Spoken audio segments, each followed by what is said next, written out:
शेतकरी बांधवांनो, बऱ्याचशा शेतकऱ्यांचं म्हणणं असं आहे की हे असे पिवळे पानं जे आहेत ते त्यांचे व्हायलेले आहेत, किंवा असे पानं जे आहेत ते इथं जो आहे तो हा भाग खरबड झालेला दिसतो आपल्याला, खड्डे खड्डे पडल्यासारखे जे आहे ते दिसतात आणि हा पिवळसरपणा होतो.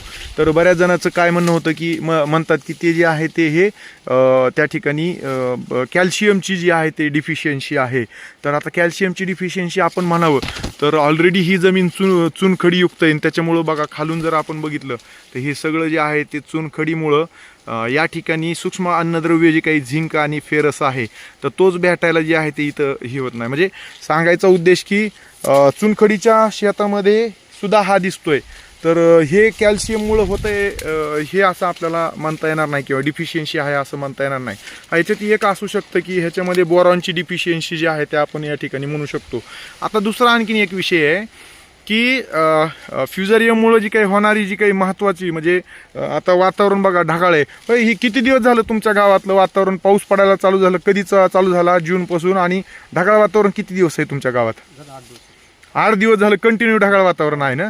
तर बघा शेतकरी बांधवांनो, 8 दिवस जर कंटिन्यू ढगाळ वातावरण जर असेल तर आपल्या सगळ्याच ऊसांमध्ये जे आहे ते प्रामुख्यानं 8005 असेल, 4032 असेल, 10001 असेल, 265 असेल, आणि आणखीन दुसऱ्या ज्या काही व्हरायटी आहे इवन 15006 मध्ये सुद्धा जे आहे तर हे तुम्हाला निरीक्षण असे दिसतील. आणि त्याच्या पुढे जाऊन अत्यंत महत्त्वाचं निरीक्षण मी दाखवतो. बघा हे जे काही दिसायलेलं आहे, हे जे काही हो का हे पानं गुंडाळल्यासारखं दिसणं, आणि हे सगळं वरून पूर्ण वाढ जी आहे ती थांबलेली आहे ह्या पानाची.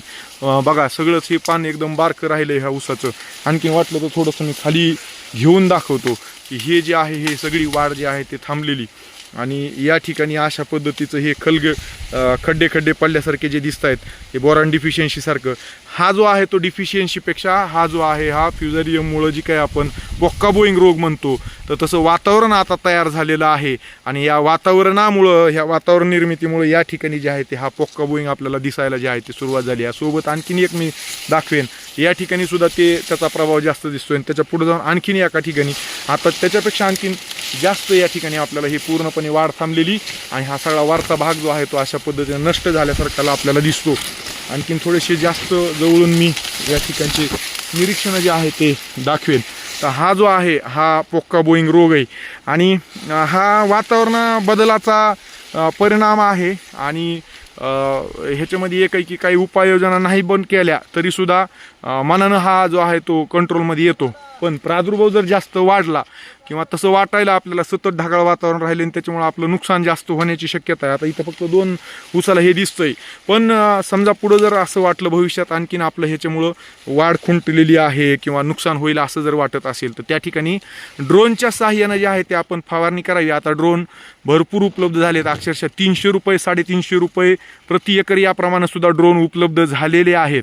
त्याच्यामुळं या ठिकाणी जे आहे ते आपण अमिस्टार टॉप हे जे काही व्यापारी नाव ते तुम्ही कुठल्याही कंपनीचं जे आहे ते बुरशीनाशक, आंतरप्रवाही बुरशीनाशक ज्याच्यामध्ये घटक जे आहे आझाक्झिस्ट्रोबिन आणि टेबिकोनाझॉल नावाचा जो आपला हे डायफेकोनाझॉल नावाचा घटक, डायफेकोनाझॉल आणि आझाक्झिस्ट्रोबिन हे 2 घटक असलेलं आंतरप्रवाही बुरशीनाशक 1 मिली प्रति 1 लिटर पाणी, किंवा आपण आपल्या एक क्षेत्रामध्ये जे आहे तर हे आंतरप्रवाही कीटकनाशक आपण 1 एकर क्षेत्रासाठी 200 मिली याप्रमाणे जर घेतलं तर निश्चित जे आहे ते त्या ठिकाणी आपण ह्या रोगाला कंट्रोल करू शकतो.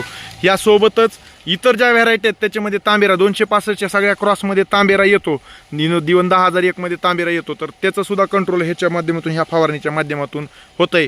सोबत आपण हे करत असताना वसंत ऊर्जा ह्याची सुद्धा जो आहे तो स्प्रे घेऊ शकतो. आणि बोरॉन डिफिशियन्सी असं आपल्याला वाटत असेल तर 20% बोरॉन सुद्धा आपण ह्या ठिकाणी जे आहे ते याच स्प्रेमध्ये घेऊ शकतो.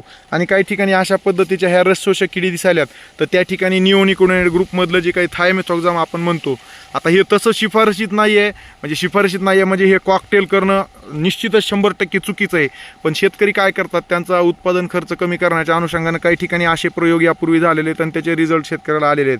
फक्त प्रमाणापेक्षा जास्त एकत्रित जे आहे ते तुम्ही हे करू नका. महत्त्वाचा विषय मला ह्याच्यात सांगायचं आहे की पोक्काबोईंगच्या अनुषंगानं तुम्ही निरीक्षण जे आहे ते घ्या, आणि त्याच्या व्यवस्थापनाच्या अनुषंगानं जे आहे ते नियोजन जे आहे ते तुम्ही आत्तापासूनच करा.